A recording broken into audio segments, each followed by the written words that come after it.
आपण बघत आहात आवाज कसमादेचा।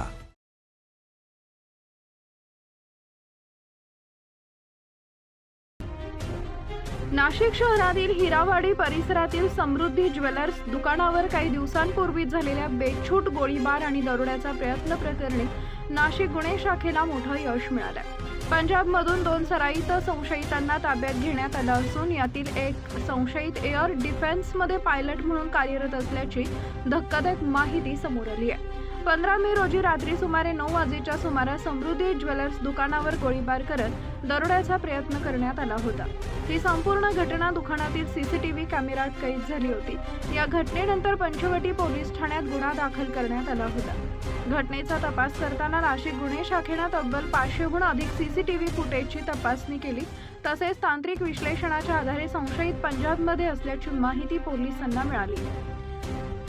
यानंतर पोलिसांचे विशेष पथक पंजाबमधील माहोली इथं दाखल झाले आणि हनीश कुमार, महेंद्र सिंग व रणजित दर्शन सिंग या 2 संशयितांना ताब्यात घेतले। विशेष म्हणजे रणजित सिंग हा एअर डिफेन्समध्ये पायलट असल्याची माहिती तपासात उघड झाली आहे। या प्रकरणातील आणखी 4 संशयितांचा शोध सुरू असून पुढील तपास पंचवटी पोलीस करत आहेत। ही कारवाई पोलीस आयुक्त संदीप कर्णिक, पोलीस उपायुक्त किरण कुमार चव्हाण आणि सहाय्यक पोलीस आयुक्त संदीप मिटके यांच्या मार्गदर्शनाखाली गुन्हे शाखेच्या पथकाने पार पाडली। क्राइम ब्रांच युनिट 1 आणि युनिट 2 या पथकांनी अहोरात्र मेहनत घेऊन त्याचबरोबर पंचवटी पोलीस स्टेशन यांनी देखील याच्यामध्ये मेहनत घेतली। सर्वांनी मिळून 500 पेक्षा जास्त कॅमेरे, सीसीटीव्ही कॅमेरे सतत ढूंढाळले आणि त्यावरून त्यांनी आरोपींचा माग काढत काढत शेवटी या गुन्ह्यामध्ये ज्या आरोपींनी हा गुन्हा केला अशा 6 पैकी 2 आरोपींना अटक करण्यात आलेली आहे। हे 2 आरोपी पंजाब येथील आहे, एक आरोपी मोहाली येथील आहेत आणि दुसरा एक पटियाला येथील आहे।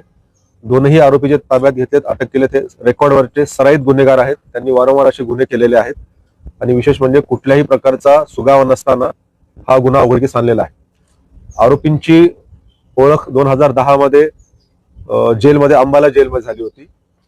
त्यानंतर ते एकमेकांच्या संपर्कात होते। त्यांनी ठरवलं की आपण एकत्रित कुठेतरी दरोडा करायचा। त्या उद्देशाने ते पंजाबवरून निघाले।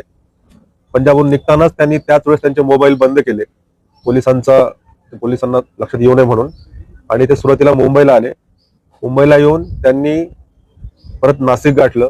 नाशिकला त्यांनी इथल्या ठिकाणांची रेकी केली। त्यांनी रेकी करून हे जे ज्वेलर्सचं दुकान आहे ते रोडवर असल्यामुळे इथून पळून जाणं सोपं आहे असं त्यांच्या लक्षात आलं आणि त्यांनी इथे दरोडा करायचं ठरवलं। त्यांनी नाशिकमध्ये इथे येऊन लॉजमध्ये थांबले। नंतर त्यांनी इथूनच 2 बाईक चोरी केल्या आणि त्या 2 बाईकवर ते त्या दुकानापर्यंत आले होते आणि दुकानामध्ये येऊन त्यांनी दरोड्याचा प्रयत्न केला। रिव्हॉल्वरचा धाक दाखवला। कारागिरांनी, वर्कर्सनी प्रतिकार केल्यामुळे त्यांना काही लुटता आलं नाही। त्यामुळे त्यांना आहे त्याच रिकाम्या हाताने त्यांना परत जावं लागलं। परंतु त्यांनी त्यावेळेस पिस्तलच्या बटनी डोक्यात मारहाण केल्यामुळे दुकानाचा कारागीर जखमी झाला होता। तो हॉस्पिटलमध्ये व्यवस्थित आहे, आउट ऑफ डेंजर आहे।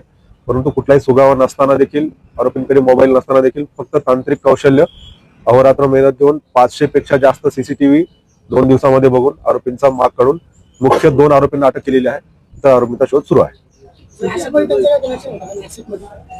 नाशिकमध्ये आरोपींचं कुठलंही कनेक्शन नव्हतं। हे रेकॉर्डवरचे सराईत गुन्हेगार आहेत। ते रॅन्डमली नाशिकमध्ये आले आणि ते नाशिकमध्ये येऊन 2 दिवस सतत रेकी केली आणि त्यांनी ठरवलं की कुठल्या ठिकाणी त्यांना दरोडा करणं शक्य आहे। त्यांचं नाशिकमध्ये कुणाशी काही कनेक्शन नाही।